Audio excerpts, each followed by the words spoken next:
அன்பர்கள் அனைவருக்கும் இனிய வணக்கங்களை அன்போடு தெரிவித்துக் கொள்கிறோம். உங்களை எல்லாம் மீண்டும் ஒரு முறை ஒரு அற்புதமான ஸ்ரீ அன்னையை பற்றிய ஒரு விஷயத்தை பகிர்ந்து கொள்வதற்காக இந்த பதிவு உங்களுக்காக. பொதுவாக ஆசிரமத்தில் ஸ்ரீ அரவிந்தர், ஸ்ரீ அன்னை இருவருடைய புகைப்படங்களை பார்த்திருக்கிறோம். ஆனால் பகவான் ஸ்ரீ அரவிந்தருக்கு ஒரு 4 புகைப்படங்கள், அதிகபட்சம் 4 அல்லது 5 புகைப்படங்கள் மட்டுமே இருக்கும்.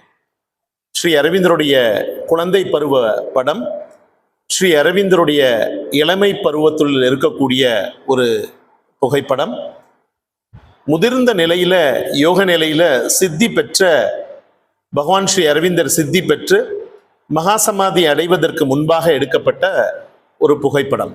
அவர் கம்பீரமாக சோஃபாவில் உட்கார்ந்திருப்பது போல் இருக்கக்கூடிய ஒரு புகைப்படம். இவை 4 அல்லது 5 புகைப்படங்கள் மட்டுமே ஸ்ரீ அரவிந்தருக்கு இருக்கும். ஆனால் ஸ்ரீ அன்னைக்கோ நிறைய புகைப்படங்கள் இருக்கும். எனக்கெல்லாம் ஒரு சந்தேகம் இருந்துகிட்டே இருக்கும், மதருக்கு மட்டும் எப்படி இவ்வளவு அழகழகான புகைப்படங்கள், எத்தனை புகைப்படங்கள்? பால்கனி தர்ஷன் என்ன, டெரஸ் தர்ஷன் புகைப்படம் என்ன, ஸ்ரீ அன்னை நாற்காலியில் உட்கார்ந்து ஒவ்வொரு அன்பர்களையும் ஆசிர்வதிக்கக்கூடிய ஒரு புகைப்படம் என்ன, பிறந்த தினத்தின் போது அன்பர்கள் போய் தரிசனம் பெறும் பொழுது அவர்களை தொட்டு ஆசிர்வதிக்கக்கூடிய புகைப்படம் என்ன, ஆசிரமத்தினுடைய பிளே கிரவுண்ட்ல இருக்கக்கூடிய அந்த பிளே கிரவுண்ட் மெடிடேஷனின் போது எடுக்கப்பட்ட புகைப்படம் என்ன, இப்படி நிறைய புகைப்படங்கள் ஸ்ரீ அன்னைக்கு இருக்கிறது.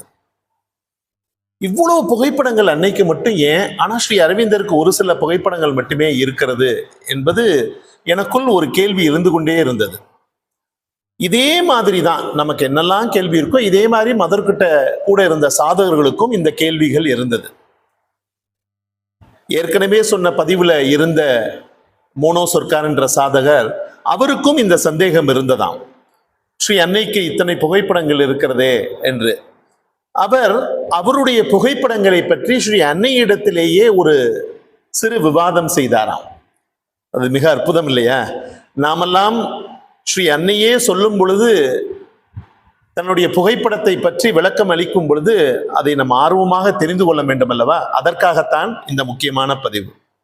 தன் புகைப்படங்களை பற்றி ஸ்ரீ அன்னை என்ன சொல்லி இருக்கிறார் என்பதை தான் நாம் பார்க்க இருக்கோம். அந்த கேள்வியும் அந்த பதிலையும் பாருங்களேன். மோனோ சர்க்கார் கேட்கிறார், அன்னையே உங்களுடைய புகைப்படங்களில் இருப்பது என்ன என்று கேட்கிறார்.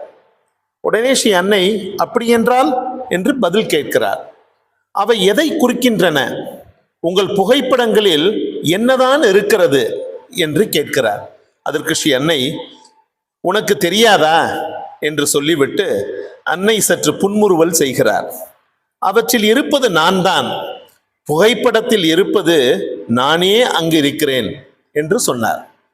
ஆனால் நீங்கள் எந்த வடிவத்தில் அந்த புகைப்படத்தில் இருக்கிறீர்கள் என்று அவர் கேட்டார், மோனோ சர்க்கார் என்ற சாதகர். அதற்கு அழகாக ஸ்ரீ அன்னை சொல்கிறார், ஒவ்வொரு வடிவத்திலும் நான் அங்கே இருக்கிறேன். அது அந்தந்த புகைப்படத்தை பொறுத்ததாகும். ஒவ்வொரு புகைப்படத்திலும் நான் வெவ்வேறு விதத்தில் இருக்கிறேன். அது பல விஷயங்களை பொறுத்ததாகும். என் புகைப்படத்தை நான் ஒவ்வொருவருக்கு தரும்போதும் அதில் எனது வெவ்வேறு அம்சம் அடங்கியுள்ளது. எவ்வளவு அழகா சொல்றாங்க பாருங்க. ஒவ்வொருத்தரும் கொடுக்கும் போதும் வெவ்வேறு அம்சம் அதுல அடங்கி இருக்கான். ஒவ்வொரு நொடியிலும் வெவ்வேறு வடிவங்களில் வெவ்வேறு நிலைகளில் நான் அதில் வெளிப்படுகிறேன். ஒவ்வொரு புகைப்படத்திலும் வெவ்வேறு அம்சம் உள்ளது. அது ஒரே மாதிரியாக இருப்பதே கிடையாது. என் ஒரே புகைப்படம் ஒருவருக்கு இரக்கம் என்னும் அம்சத்தை வெளிப்படுத்தலாம், இன்னொருவருக்கு அது பூர்ண அமைதியை வெளிப்படுத்தலாம், மற்றொருவருக்கோ பரிவு, இன்னொருவருக்கோ கருணை, பிரபஞ்ச மெய்மை அல்லது நித்திய ஆனந்த உணர்வு அல்லது சக்தி அல்லது அடக்கம், தெய்வீக இனிமை, இப்படி பற்பல அம்சங்களை ஒரே படம் வெளிப்படுத்தலாம். எவ்வளவு அம்சம் சொல்றாங்க பாருங்களேன் மதர். இது அந்தந்த நபரை பொறுத்தது. ஒவ்வொரு நேரமும் அவரவர் நோக்கை பொறுத்தது. ஒரு புதிய அம்சம் அந்த புகைப்படத்திலிருந்து வெளிப்படும். இது இடையறாமல் மாறிக்கொண்டே இருப்பதாகும். நான் எப்பொழுதும் ஒரே மாதிரியாக இருப்பதில்லை. இது பல விஷயங்களை பொறுத்ததாகும். ஒவ்வொரு புகைப்படத்திலும் எனது வெவ்வேறு அம்சம் அதில் இருக்கிறது.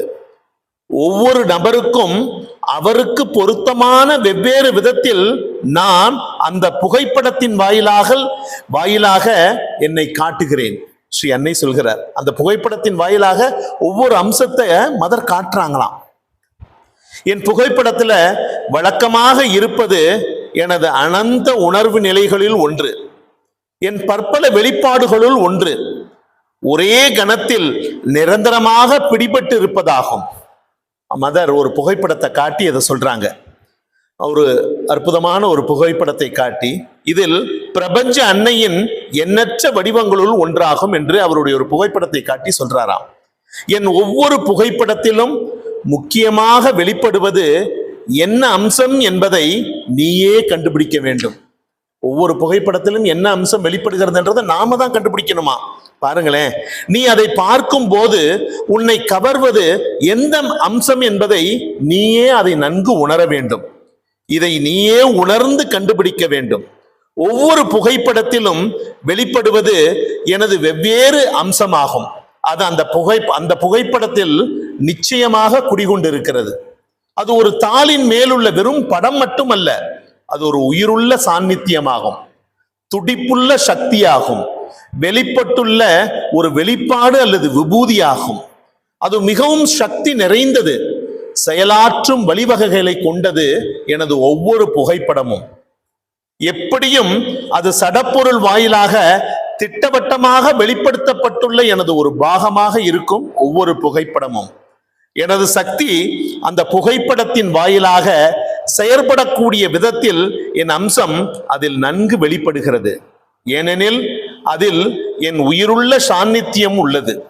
எனது ஒரு பாகமே அந்த புகைப்படம் வெளிப்படுகிறது. எவ்வளவு அழகா சொல்றாங்க பாத்தீங்களா?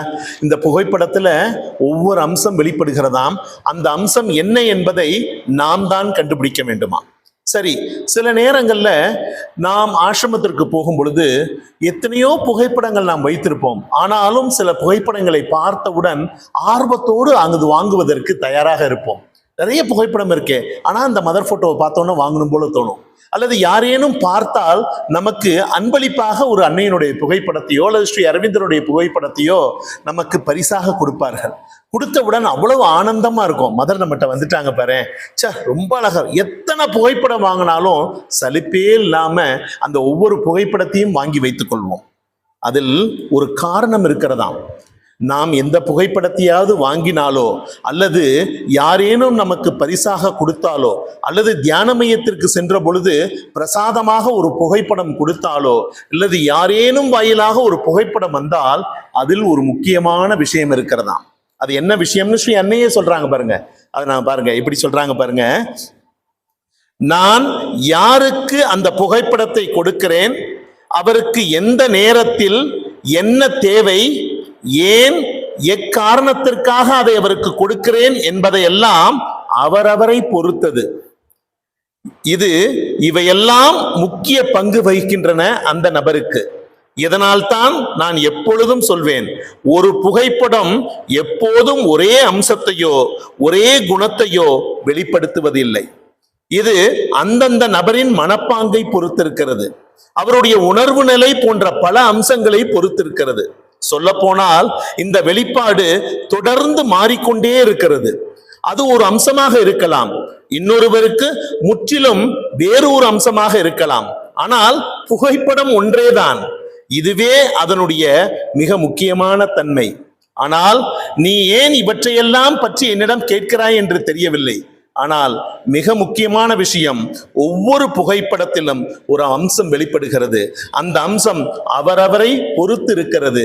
அது மட்டுமல்ல, அந்த புகைப்படம் நம்மை வந்து சேருகிறது என்றால் ஸ்ரீ அன்னை ஏதோ ஒரு விதத்தில் நம்முடன் வர இருக்கிறார், நம்முடன் வந்து குடிகொள்ள இருக்கிறார் என்று நாம் கருத வேண்டுமா?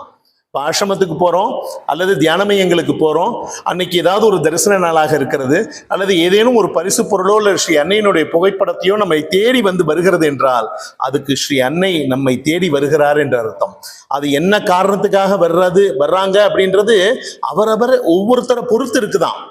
ஏதோ மதர் நம்மளை டிரான்ஸ்ஃபார்ம் பண்றதுக்காக வரலாம். அதை அன்போடு நாம் பெற்றுக்கொள்ள வேண்டுமா? அதை அப்படியே பத்திரப்படுத்தி வைத்துக் கொள்ள வேண்டும்.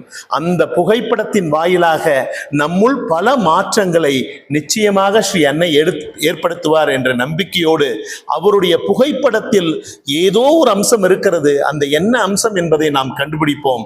அந்த அம்சத்திலிருந்து வரக்கூடிய சக்தியை நம்முள் கொண்டு வருவோம். அது நமக்குள் பல மாற்றங்களை ஏற்படுத்தட்டும். மிகப்பெரிய ஒரு திருவுருமாற்றம் நிச்சயமாக நடக்கும் என்ற நம்பிக்கையோடு இந்த அற்புதமான இந்த பதிவில் ஸ்ரீ அன்னையினுடைய புகைப்படத்தில் ஒவ்வொரு அம்சம் வெளிப்படுகிறது. அதில் என்ன அம்சம் வெளிப்படுகிறது என்பது அந்தந்த நபரை பொறுத்து இருக்கிறது. ஆக உங்களுக்கு கிடைக்கக்கூடிய புகைப்படம் மிகப்பெரிய மாற்றத்தை தர காத்திருக்கிறது. உங்க வீட்டில் எத்தனையோ புகைப்படம் இருக்கலாம், ஒவ்வொன்றும் ஒரு அம்சத்தை வெளிப்படுத்தும். அதை மறக்காம நீங்க ஞாபகம் வச்சுக்கோங்க. யாரேனும் பரிசாக கொடுத்தால் அந்த பரிசாக கொடுக்கக்கூடிய அந்த புகைப்படத்தின் வாயிலாக உங்களுக்கு நிச்சயமாக ஒரு பெரிய மாற்றம் வர காத்திருக்கிறது என்று மட்டும் நினைத்து கொண்டு வரக்கூடிய புகைப்படங்களை அன்போடு வரவேற்போம். ஒவ்வொரு படத்திலும் என்ன அம்சம் வெளிப்படுகிறது என்பதை ஆவலோடு எதிர்பார்த்து அந்த அம்சத்தோடு பயணிப்போம் என்று சொல்லி இந்த அற்புதமான இந்த பதிவின் வாயிலாக ஸ்ரீ அன்னையினுடைய புகைப்படங்களை பற்றி நாம் தெரிந்து கொள்வதில் மிகுந்த மகிழ்ச்சி.